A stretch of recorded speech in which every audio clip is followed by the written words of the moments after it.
Di kalangan spiritual Jawa, tokoh Wayang Semar ternyata dipandang bukan sebagai fakta historis, tetapi lebih bersifat mitologi dan simboli tentang keesaan, yaitu suatu lambang dari pengejauhan tahan, ekspresi persepsi dan pengertian tentang ilahi, yang menunjukkan pada konsepsi spiritual.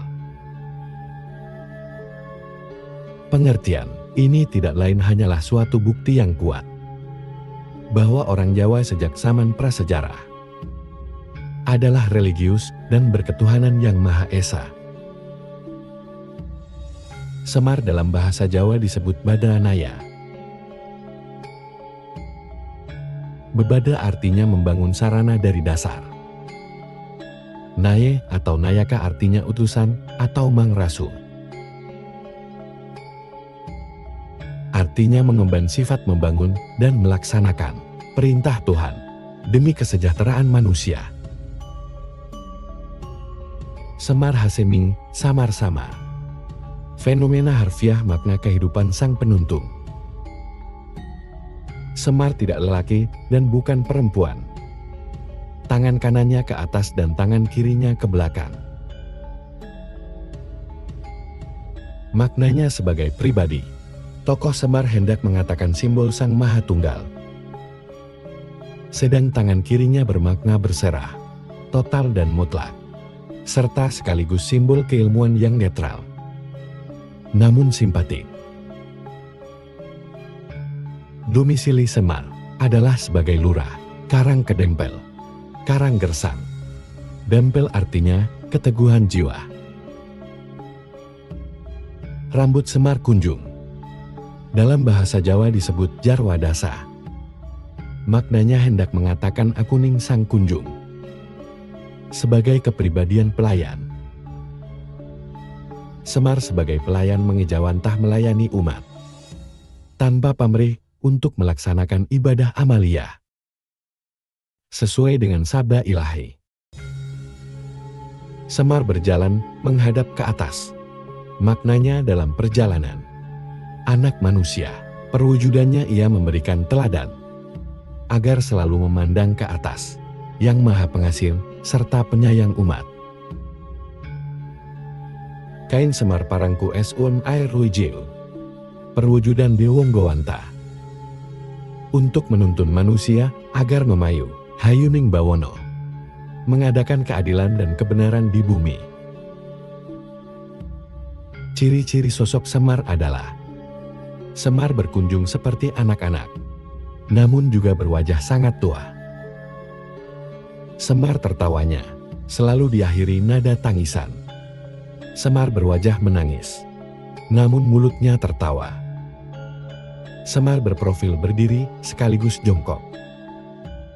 Semar tak pernah menyuruh, namun memberikan konsekuensi atas nasihatnya. Kebudayaan Jawa telah melahirkan religi dalam wujud kepercayaan terhadap Tuhan Yang Maha Esa, yaitu adanya wujud tokoh Wayang Semar.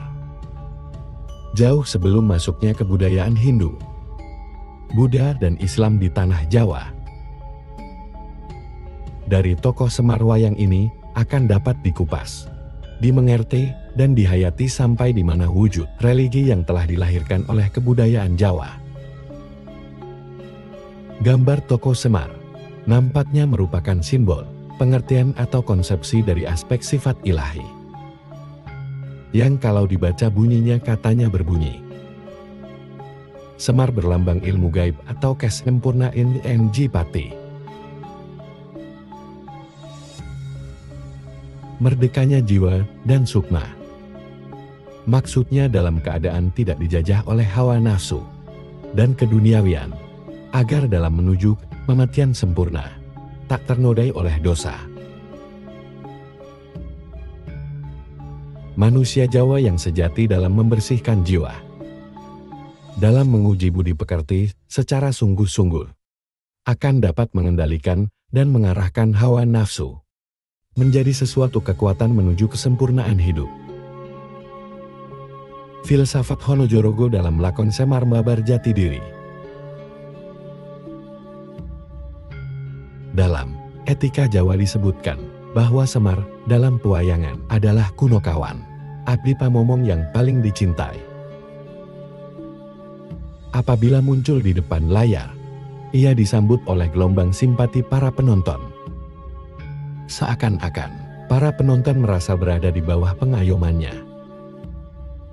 Simpati para penonton itu ada hubungannya dengan mitologi Jawa atau Nusantara, yang menganggap bahwa Semar merupakan tokoh yang berasal dari Jawa atau Nusantara. Ia merupakan dewa asli Jawa yang paling berkuasa. Meskipun berpenampilan sederhana, sebagai rakyat biasa, bahkan sebagai abdi, Semar adalah seorang dewa yang mengatasi semua dewa. Ia adalah dewa yang mengejawanta atau menjalma, yang kemudian menjadi pamong para Pandawa dan kesatria utama lainnya yang tidak terkalahkan.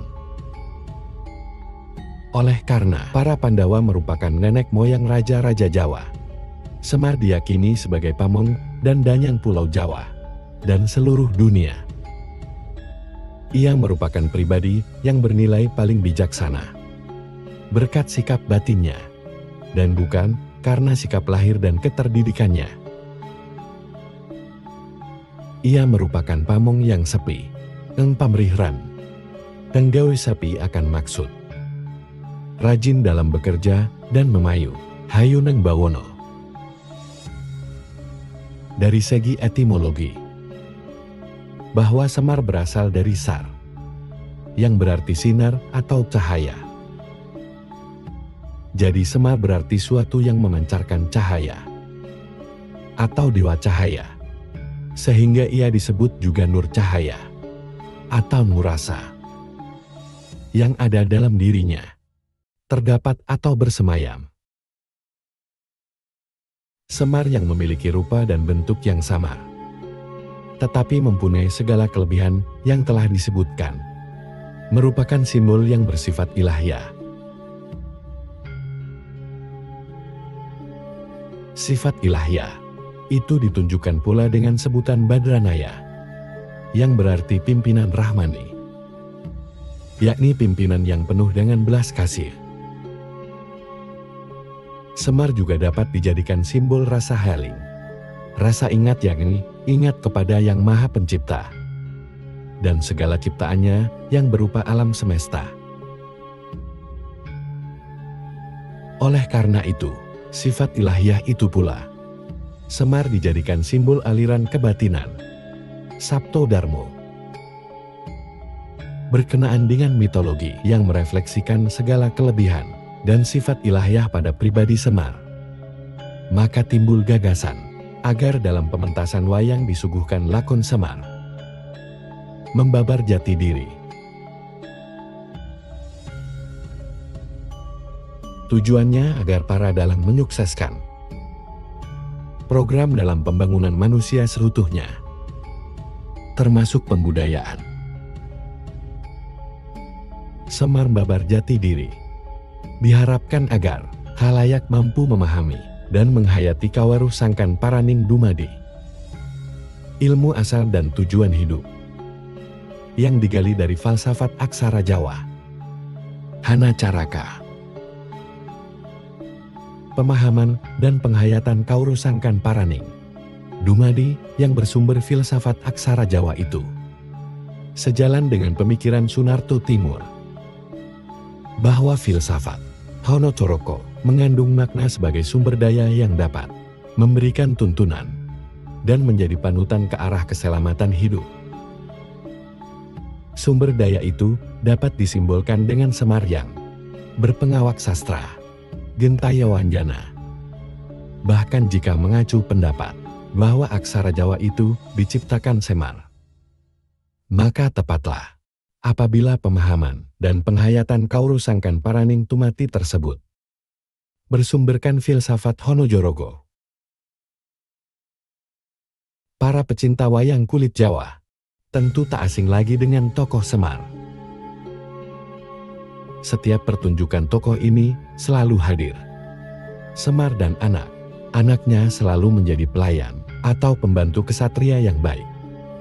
Umumnya Arjuna atau anak Arjuna, penengah Pandawa.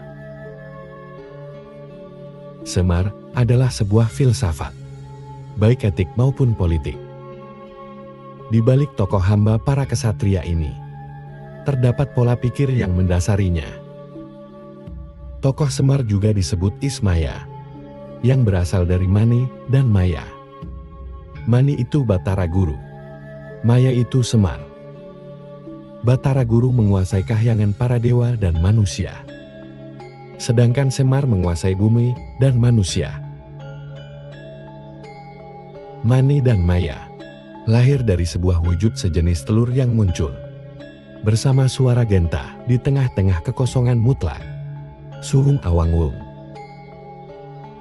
Telur itu pecah menjadi kenyataan fenomena, yakni langit dan bumi, gelap dan terang, dan pelaku di dalam ruang dan waktu. Begitulah kisah kitab Kejadian masyarakat Jawa. Kenyataannya, ruang waktu pelaku itu selalu bersifat dua dan kembar. Langit di atas, bumi di bawah, malam yang gelap dan siang yang terang. Manik yang tampan dan kuning kulitnya, Semar atau Ismaya yang jelek rupanya dan hitam kulitnya. Paradoks pelaku semesta itu dapat dikembangkan lebih jauh dalam rangkaian paradoks yang rumit. Batara Guru itu Mahadewa di dunia atas, Semar Mahadewa di dunia bawah. Batara Guru penguasa kosmos, Batara Semar penguasa chaos. Batara Guru penuh etiket, sopan santun tingkat tinggi. Batara Semar sepenuhnya urakan. Batara Guru simbol dari para penguasa dan raja-raja. Semar adalah simbol rakyat paling jelata. Batara Guru biasanya digambarkan sering tidak dapat mengendalikan nafsu-nafsunya. Semar justru sering mengendalikan nafsu-nafsu majikannya dengan kebijaksanaan. Batara Guru berbicara dalam bahasa prosa. Semar sering menggunakan bahasa wangsalan atau sastra. Batara Guru lebih banyak marah dan mengambil keputusan tergesa-gesa. Sebaliknya Semar sering menangis, menyaksikan penderitaan majikannya dan sesamanya, serta penuh kesabaran. Batara Guru ditakuti dan disegani para dewa dan raja-raja. Semar hanyalah pembantu rumah tangga para kesatria. Batara Guru selalu hidup di lingkungan yang wangi, sedang Semar suka kentut sembarangan. Batara Guru itu pemimpin, Semar itu rakyat jelata yang paling rendah. Seabrek paradoks masih dapat ditemukan dalam kisah-kisah wayang kulit. Pelaku kembar semesta di awal penciptaan ini, Batara Guru dan Batara Semar, siapakah yang lebih utama atau lebih tua? Jawabannya terdapat dalam kitab Manik Maya. Ketika Batara Semar protes kepada Sang Hyang Wisesa, mengapa ia diciptakan dalam wujud jelek dan berkulit hitam legam bagai kain wetelan? Maka Sang Hyang Wisesa menjawab bahwa warna hitam itu bermakna tidak berubah dan abadi. Hitam itu untuk menyamarkan yang sejatinya ada. Itu tidak ada. Sedangkan yang tidak ada diterka bukan. Yang bukan diterka iya. Dengan demikian Batara Semar lebih tua dari adiknya, Batara Guru. Semar itu kakak, dan Batara Guru itu adik. Suatu pasangan kembar yang paradok pula. Semar itu lambang gelap gulita, lambang misteri, ketidaktahuan mutlak, yang dalam beberapa ajaran mistik sering disebut-sebut sebagai ketidaktahuan kita mengenai Tuhan. Mengingat genealogi Semar yang semacam itu dalam budaya Jawa, maka tidak mengherankan bahwa tokoh Semar selalu hadir dalam setiap pelakon wayang dan merupakan tokoh wayang yang amat dicintai para penggemarnya. Meskipun dia hamba, rakyat jelata, buruk rupa miskin, hitam legam. Namun di balik wujud lahir tersebut, tersimpan sifat-sifat mulia, yakni mengayomi, memecahkan masalah-masalah rumit, sabar bijaksana, penuh humor. Kulitnya luarnya kasar, sedang dalamnya halus. Dalam ilmu politik, Semar adalah pengecauan tahan dari ungkapan Jawa tentang kekuasaan, yakni manunggaling kawula Gusti. Seorang pemimpin seharusnya menganut filsafat Semar ini. Seorang pemimpin sebesar bangsa Indonesia ini harus memadukan antara atas dan bawah, pemimpin dan yang dipimpin, yang diberi kekuasaan dan yang menjadi sasaran kekuasaan, kepentingan hukum negara dan kepentingan objek hukum. Hukum-hukum negara yang baik dari atas belum tentu berakibat baik kalau yang dari atas itu tidak disinkronkan dengan kepentingan dan kondisi rakyat. Manunggaling kawula Gusti, pemimpin sejati bagi rakyat itu bukan Batara Guru, tetapi Semar. Pemimpin sejati itu sebuah paradok. Semar adalah kakak, lebih tua dari Batara Guru yang terhormat, dan penuh etiket kenegaraan kahyangan. Tetapi ia menyatu dengan rakyat yang paling papa. Dengan para dewa, Semar tidak pernah berbahasa halus. Tetapi kepada majikan yang diabdinya ia berbahasa halus. Semar menghormati rakyat jelata lebih dari menghormati para dewa-dewa pemimpin itu. Semar tidak pernah mengentuti rakyat, tetapi kerjanya membuang kentut ke arah para dewa yang telah salah bekerja menjalankan kewajibannya. Semar itu hakikatnya di atas, tetapi eksistensinya di bawah. Badan halusnya, karakternya, kualitasnya adalah tingkat tinggi, tetapi perwujudannya sangat merakyat. Semar gampang menangis melihat penderitaan manusia yang diabdinya. Itulah sebab nyawa yang Semar matanya selalu berair. Semar lebih mampu menangisi orang lain daripada menangisi dirinya sendiri. Pemimpin Semar sudah tidak peduli dan tidak memikirkan dirinya sendiri, tetapi hanya memikirkan penderitaan orang lain. Ego Semar itu telah lenyap digantikan oleh yang lain. Semar itu seharusnya penguasa dunia atas, yang paling tinggi dalam fenomena. Tetapi ia lebih memilih berada di dunia bawah, yang paling bawah. Karena penguasa tertinggi, ia menguasai segalanya. Namun ia memilih tidak kaya. Semar dan anak-anaknya itu ikut menumpang makan dalam. Sehingga kalau suguhan tuan rumah kurang enak karena ada yang basi, maka Semar mencegah anak-anaknya yang melalui dalang mencela suguhan tuan rumah. Makanan apapun yang datang padanya harus disyukuri sebagai wujud anugerah. Batara Semar di tanah Sunda dikenal dalam wujud Batara Lengser. Lengser longsor. Lingsir selalu berkonotasi turun. Semar itu adalah pemimpin tertinggi yang turun ke lapis paling bawah. Seorang pemimpin tidak melihat yang dipimpinnya dari atas, singgasananya yang terisolasi, tetapi melihat dari arah rakyat yang dipimpinnya. Seorang pemimpin tidak menangisi dirinya yang dihujat rakyat, tetapi menangisi rakyat yang dihujat bawahan-bawahannya. Seorang pemimpin tidak marah dimarahi rakyatnya, tetapi memarahi dirinya akibat dimarahi rakyat.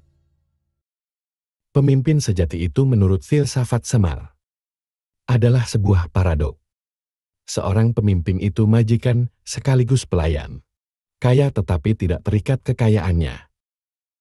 Tegas dalam keadilan untuk memutuskan mana yang benar dan mana yang salah, namun tetap berkasih sayang.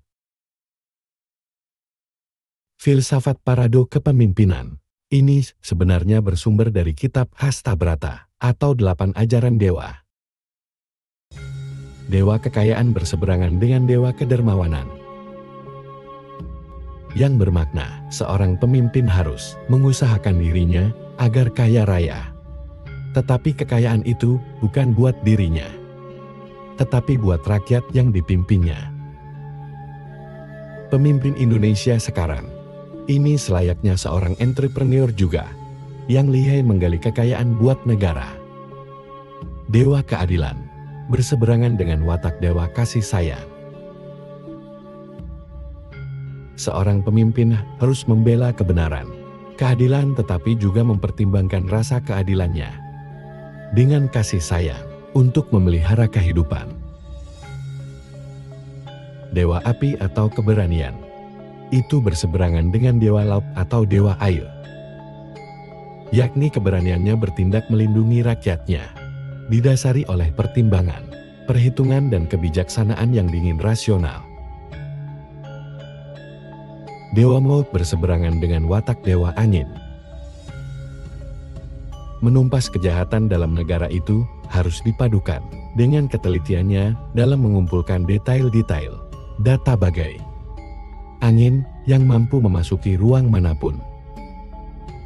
Ajaran Tuhan tentang kekuasaan politik bersumber dari Hastabrata tersebut dan dimitoskan dalam diri Semar yang paradoks itu. Etika kekuasaan itu ada dalam diri tokoh Semar. Ia dewa tua, tetapi menjadi hamba. Ia berkuasa, tetapi melayani. Ia kasar di kalangan atas, tetapi ia halus di kalangan bawah. Ia kaya raya, penguasa semesta, tetapi memilih memakan nasi sisa. Ia marah kalau kalangan atas bertindak tidak adil. Ia menyindir dalam bahasa metafora apabila yang dilayaninya berbuat salah. Bentuk badan Semar juga paradoks, seperti perempuan tetapi juga mirip lelaki. Kombinasi ketegasan dan kelembutan.